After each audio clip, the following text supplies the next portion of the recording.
This is what I was taught. And this is what I would become.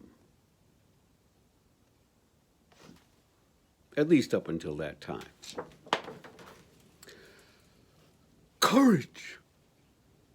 Virtue springs from struggle. Peace is born of sacrifice. That first bit, the courage part, was my father's wish for all of his children. The continuation was his gift to himself and to anyone else with ears to hear. Dad loved books. It appeared he considered them reliable friends. Books illuminated the reader's mind by opening the minds of great women and men to inspection. Once the words were printed and mounted between end papers and published, they were made available to all classifications of people. Dad had a particular fondness for histories. Happily, I recall numerous instances of Pop raising his right hand, pointing his index finger at the sky, and proclaiming, "This is true." He revered the great explorers, and he gave particular praise to the Jesuits who were bent upon converting the noble natives of the North American interior, perhaps because that included his beloved Michigan. Dad was a religious man. He served as an altar boy at Jesu Church into his 50s. Dutiful. That's a good word to describe him. Strangely, I do not recall ever seeing him reading the Bible. Currently, I'm in search of the source of this, his most oft-stated quote. We came to rolling our eyes at each utterance. I expect I will have to dig deeper than did ever Plummett's sound. Prospero drowned his book there. Alzheimer's buried Dad's book in similar fashion. I'm certain I heard these particular words more than 1,000 times. Courage. Virtue springs from struggle. Peace is born of sacrifice. Pop may have said them only 300 or 400, but the way of quotes of merit is that they will resound in the mind of the listener until they are firmly attached and settled into the layers of sedimentary rock that comprise our memories. Everyone, it really seems everyone, when I speak of my childhood, everyone wants me to see it differently, to remember it differently. I find that I cannot. I'll find the bright spots. Look at all that you had that no one else had. It's true. I didn't know one other person who was the 9th out of 13. Tommy Leger's little brother, Jimmy, was the 9th, but he was the last. He was the baby. And he was a very squeaky wheel. People heard Jimmy Leger. He was amazing. He dropped F-bombs long before that became acceptable to popular culture. Jimmy Leger was a force to be reckoned with. I was the 9th, but I was far from the last. I was 10 years old before the last of my siblings emerged.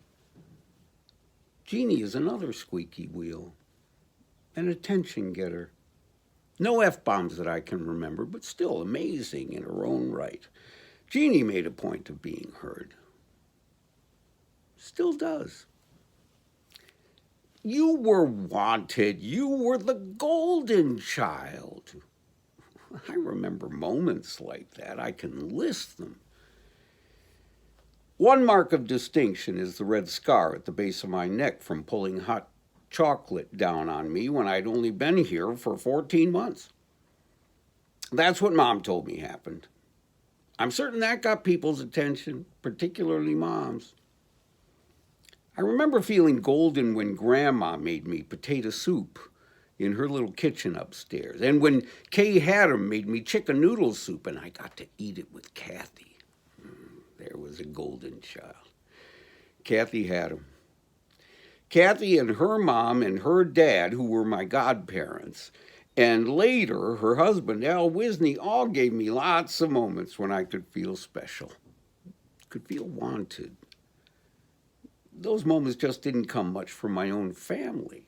With them, I was much more of an observer than one to be observed. I remember doing one very strange thing, it seemed strange at the time anyway. For many, many days in a row, like this went on for months, I made a point of going into our little foyer and blinking and putting my right hand in the shape it takes when I write.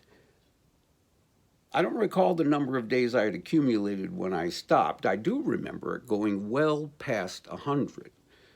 At the time, I considered this an important accomplishment. I was proud of myself for remembering. For a long time, I wasn't aware of the reasons for the blinking and the writer's hand. It was just what I did. I think now that the blink was my way of taking a snapshot of the moment. I was acknowledging my own presence, my own existence in that house on Turner Avenue. I considered for about a minute that the writing hand was a very early decision that I would one day write about my childhood, but I recall having difficulty with which was right and which was left.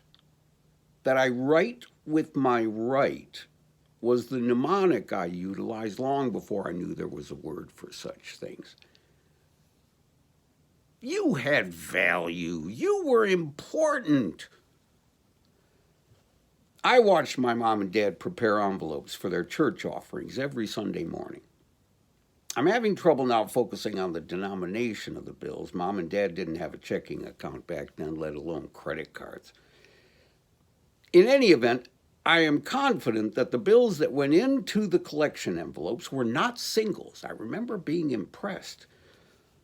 I remember looking at the earthly extravagance so prominently on display in Jesu Church and wondering what portion of that extravagance might be attributable to my mom and dad's weekly contributions of $5 or $10.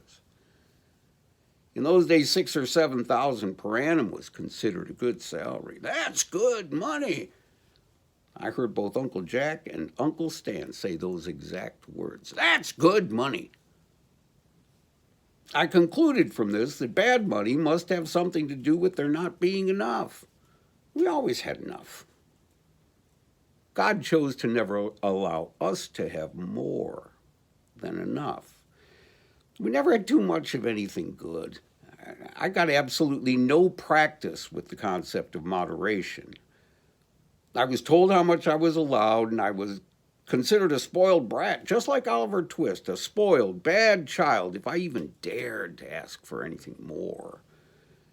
We can't do that. We're poor. Now that I think on it, our house was always run like a not-for-profit. Overabundance was not allowed. If Mom and Dad didn't account for every penny, the government would step in and tax it. From infancy, I was taught to live as if we were on the dole. No, that's not right. There was no teaching involved. That's just the way I found things to be. Like it or lump it. Father, forgive me, for I have sinned. My personal indoctrination began not with the Bible, but with the prayers necessary for receiving the holy sacraments. First, I learned the prayers necessary for saying the rosary. We would often say the rosary as a family, on our knees in the living room. The Apostles' Creed, the Our Father, the Hail Mary, and the Glory Be, and quickly on the heels of these, I learned the mysteries in 3 groups of 5, glorious, sorrowful, and joyful. The mysteries are grouped in pentas, I assume, because there are 5 tens of Hail Marys in the rosary. 5 times 10 comes to 50 Hail Marys every time I said it. And an additional 3 on the little tail that connects the rosary to the crucifix, which makes 53.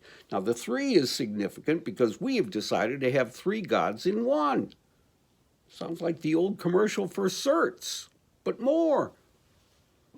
By the time of somewhere in my 7th year of life, I had memorized and could recite with conviction all of these prayers. and the one that I now find most repugnant, the act of contrition. The nuns and the priests and the lay teachers had to find a way to cram this stuff into the brains of small children, beginning when we were 4 or 5, or with the help of caring parents, even younger. Because by the ripe old age of 7, boys and girls alike would be required to take in the concept of transubstantiation. 7 years of age.